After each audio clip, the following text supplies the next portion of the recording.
السلام عليكم ورحمة الله وبركاته ولا لهي قالقة ميرو البوتشوكتان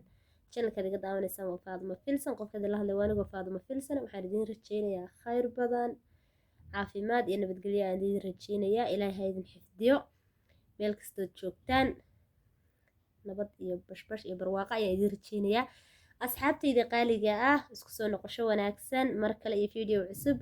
walaalahay qaaliga aad ay idin jeclahay soo dhawaada hadda hore noola joogtay aad ay u mahadsan tahay hadda nagu cusub tahayna soo dhawow ayaan ku leenahay maanta qiso ayaa idinka sheekayn rabaa qisadaas waa qiso aad u xanuun kulul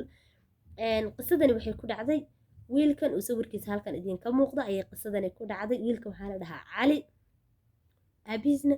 maxamed ayaa la dhahaa marka wiilkan markuu yaraa familkooda horta famil fiican ayay ahaayeen oo wanaagsan oo maxaa la dhihi jiray diinta ku fiican oo reer aabihiisna wuxuu ahaa nin shaqaysta marka wiilkan yarka ah markuu yaraa ayuu wuxuu bilaabay tuugnimo ayuu bilaabay wuxuu dhahay markii hore waxaa xadi jiray uu dhahay qalimaanta iyo buugta ayaan xadi jiray uu dhahay dabcan dee waxbarasho ayuu dhigan jiray oo familka meel waxbarasho ayuu aabihiis geeyey deedna wuxuu yidhi waxaan soo xado waxaa qaybsan jiray aniga iyo saaxiibaday wuu soo weynaaday aabihiis markasta waa loo soo dacwoon jiray wax kastuu ku samayn jiray iska daayu dhihi jiray waanin jiray xataa wuxuu yidhi aabihiis waan dili jiray marka wiilkan si kasta intii la wada tuugnimadii waa laga jari waaye markii tuugnimadii laga jari waayey markii dambe maalin maalmaha ka mid a waxaa dhacday isaga ayaa laga soo dacwooday deedna aabihiis ayaa garaacay aabihiis markuu garaacay weliba intuu xidhay oo meel ku xidhay ayaa laga kala tegay deedna xadhigiiu iska furay go-aan ayuu gaadhay magaalada ay deganayeen waxaa mari jirtay wadada tareenka deedna wuu tegay oo meeshii tareenka markuu maraayo wadadii tareenka markuu tegay tareenkiisu markuu arkay tareenkii oo soo socda ayuu gacantiisi midig u dhigay gacantiisi midig markuu tareenka u dhigay gacantii ayaa ka go-day aad ayay u xanuun badan tahay qof jirhkiisa meel ka mid ah oo go-aysa oo haddana maxaa la dhihi jiray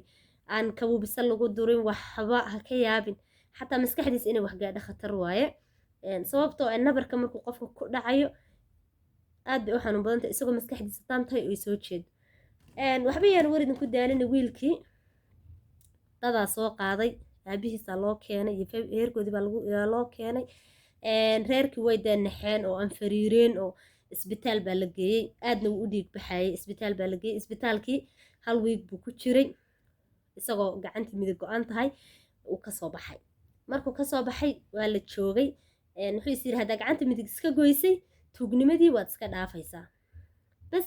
cabaar haddana markuu joogay tuugnimadii ayuu iska dayn waayey oo gacantii midigu wuxuu keenay inuu wax kale ku xado oo taleefanada xado markii dambe waxaa xadi jiray dhahay dahabka waa xadi jiray oo taleefanada waa xadi jiro dhahay gacantii bidixaa marka shaqadii qabanaysa maadaama gacantii midig ay go-an tahay deedna wuxuu sameeyey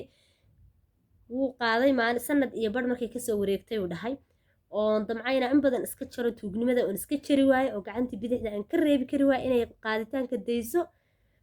baa iyadina wuxuu yidhi waan qaaday wadadii tareenka ayaan u dhigay dabcan markuu tan labaad u dhigay wadada tareenka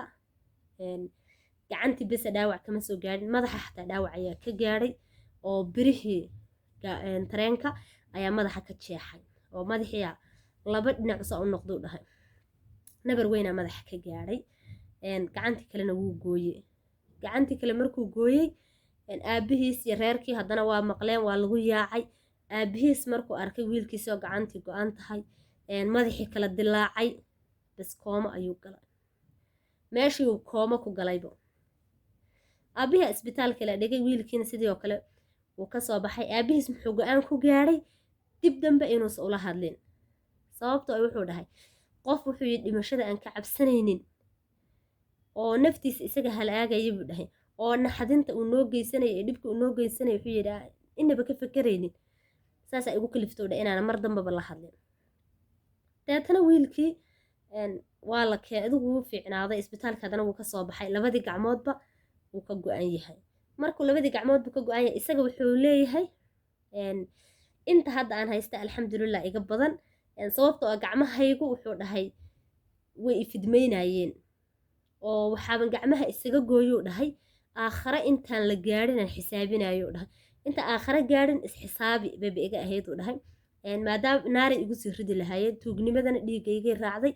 kama jari karo laakiin hadda hadday go-an yihiin wuxuu dhahay yaa wax qaadaaya qof wax qaadaaya ma laha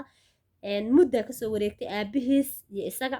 inayna isla hadlin oo aabihiis una la hadlin oona juuq u dhihin hooyadiis laakiin hooyadiisaa xanaaneyn jirtay oo maxaa dhihi jiray xataa cuntada hooyadiis ayaa afka ugu gurta oo siisa maadaama uu gacmihii uuna waxba ku qaban karin oo gacmaha labaduba ay halkaa ka go-an yihiin cukurada ka go-an yihiin waxba uusa qaban karin hooyadii ayaa saacideynaysay muddo kadib wuxuu imaaday meel oo dadka lagu raaligeliyo dadka macnaha ay intii loogu wacay stuudio u imaaday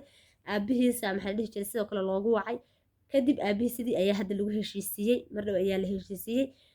qisadaas aaday u xanuun badan tahay qof bini aadana oo jirhkiisa isaga oo soo jeeda saa u jaray markuu weliba ninkii wareysanaya wuxuu weydiiyey markaa gacanta iska goynaysay xanuun ma dareentay xanuun badanaa dareemayo dheh laakiin waa adkaysanayay wallaahi qisadaas aniga aad ayay iiga qiiraysiisay qofkaasi dabcan markuu gacanta iska jaraayay oo weliba saa u adkaysanayay isaga go-aan ayuu ka lahaa go-aankaasna waxay ahayd inuu tuugnimada ka tanaasulo allahu akbar aad ayay wallahi u xanuun badan tahay qise aad u xanuun badan waaye haddana waxaad u malaynaysa dad badan horta kumaysa dhacdeen oo mayna sameeyeen oo hadda dad waxada way jiraan haddaba dad wax dila way jiraan laakiin maxaa ka maqan iimaankiyaa ka maqan inkastoo ay fiicnaan lahayd inuu